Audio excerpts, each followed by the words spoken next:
Hello guys hi. അപ്പോൾ നമുക്ക് പഴനിയിൽ നിന്നൊരു ഉഗ്രൻ ഷാപ്പാട് കഴിച്ചാലോ? അങ്ങനെ ഞങ്ങളൊരു ഹോട്ടലിൽ കയറി ഷാപ്പാട് കഴിക്കുവാണ്. ഇവിടെ കഴിക്കാൻ വേണ്ടി ഇരുന്നപ്പോഴേക്കും അവിടെ വലിയ പപ്പടമൊക്കെയാണ്. അത്ര വൃത്തിയായിട്ട് എനിക്ക് തോന്നുന്നില്ല. എന്നാലും അത്യാവശ്യം 4 കറി അത്രയും ഉണ്ട്. അതാണ് അവിടുത്തെ അത്രയും വലിയ ഷാപ്പാട് എന്ന് പറയുന്നത്.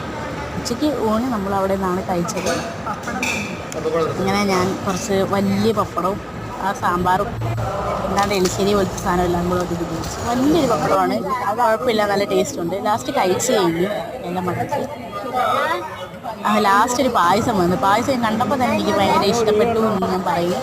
കുടിച്ചു നോക്കിയപ്പോൾ എൻ്റെ മോനെ ഒരുമാതിരി നെയ്യുടെ ചുവ വന്ന് കുടിക്കാൻ പോലും പറ്റില്ല. പിന്നെ ഭക്ഷണം കളയരുതെന്ന് പറഞ്ഞുകൊണ്ട് മാത്രം ഞാനത് കുടിച്ചു. എന്നിട്ട് എങ്ങനെയോ ഞാനത് കുടിച്ച് തീർത്തു. പിന്നെ ഗവി ഏതോ ഒരു അച്ചാറൊക്കെ എടുത്ത് കഴിഞ്ഞു. അകത്ത് അവിടെ തല കുഴഞ്ഞിരിക്കുന്നു. അത് കഴിഞ്ഞ് കഴിച്ച്